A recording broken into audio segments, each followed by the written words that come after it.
My fellow Guardians, it is absolutely happening, and if you were there for the live stream yesterday with Bungie, they just dropped the Edge of Fate reveal, and I would like to say that Destiny 2 is absolutely back, folks. We're talking brand new powers, a new planet slash explorable zone, a Star Wars crossover, and a roadmap that's honestly has the whole community kind of going crazy, so I'll like to basically break it down into the things that I found the most important. We'll try to get this through as quickly as possible, but also make it digestible and so you guys can understand it.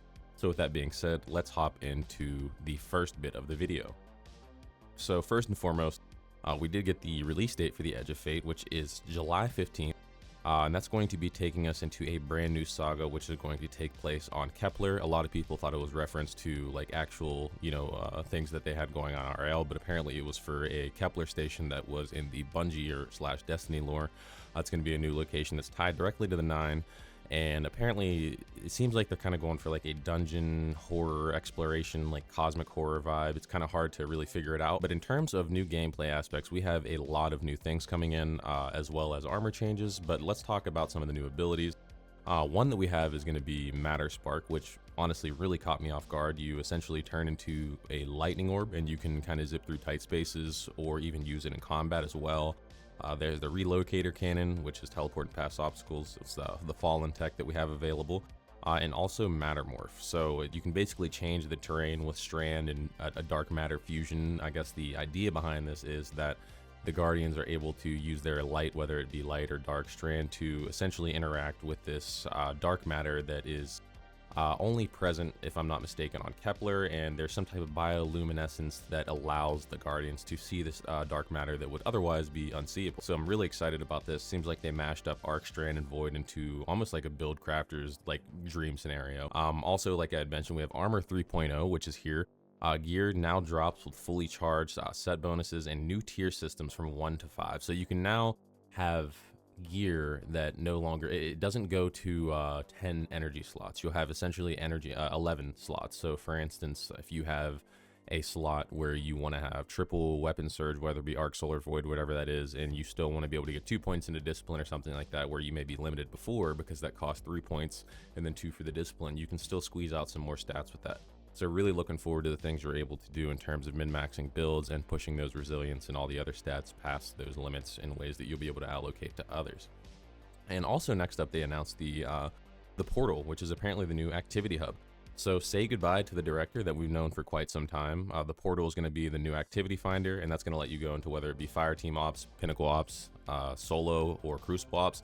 And I'm really excited about the solo ops. They mentioned this is going to be primarily for people that don't always have people to play with, or you just want to run solo, and you can just comfortably start up Nightfalls, I guess, by yourself. I know you could before, but sometimes there was complications if you wanted to start up like simpler difficulties, and it would just matchmake you, if I'm not mistaken. I can't quite remember always being able to start up solo Nightfalls, but they made it, or not solo Nightfalls, solo strike. That's what it is, the solo strikes.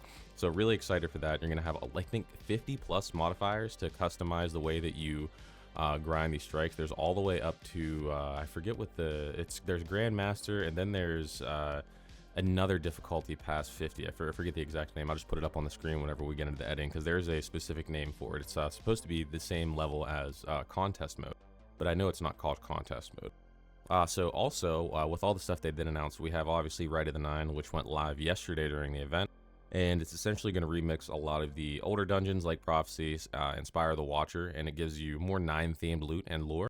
If you have some of the Curio of the 9, it will break it down into a foil, some form of foil currency, which you can then trade and attune for some of the newer weapons, which have a lot of new rolls, a lot of new skins and stuff like that available on them, new shiny rolls for things like Terminus Horizon. Also the SMG from Ghost of the Deep, you got Greasy Luck, the Solar Glaive, a lot of things dropping with new rolls and new reprise rolls, and even a new origin trait called Gravity Well. Whenever you reload your weapon, it collects nearby ammo. So a lot of new synergy for builds and stuff coming in with Rite of the Nine as well. And a lot of this stuff is really just going to be setting the stage for the Edge of Fate itself. And how could we not talk about the sneak peek that we saw, obviously, with Renegades?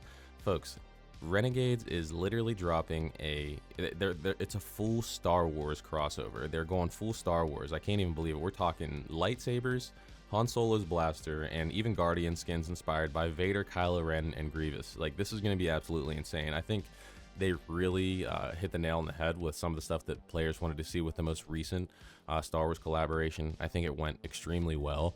And I'm not gonna lie, I'm guilty myself. I had to get the Titan Stormtrooper one. I didn't grab the other ones, but I played Titan a lot, so I had to even get the Stormtrooper set myself. Really looking forward to this, and I think they're really capturing something they need to, especially at the point that Destiny is in. Like, not necessarily something too gimmicky, but almost in the way that Fortnite does, where the game doesn't take itself too seriously and still allows the introduction of things that could bring outside interest into the game.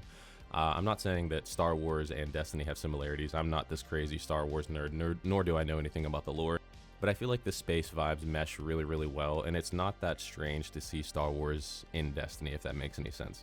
And it's not like they haven't done crossovers before. Obviously, you know, Halo is a series that, you know, they came from, but still having the BXR Battler and having the Forerunner as the, you know, the Halo pistol in the game, still having some direct lore that's kind of, you know, a little bit more alluding to where it actually came from. For instance, the BXR says, you know, I think it's a stage or a contest weapon from a bygone era or something, like still alluding to this from a different universe. And I'm curious how heavy this crossover is going to be with Renegades. I'm really excited about it, and I think we should all be too.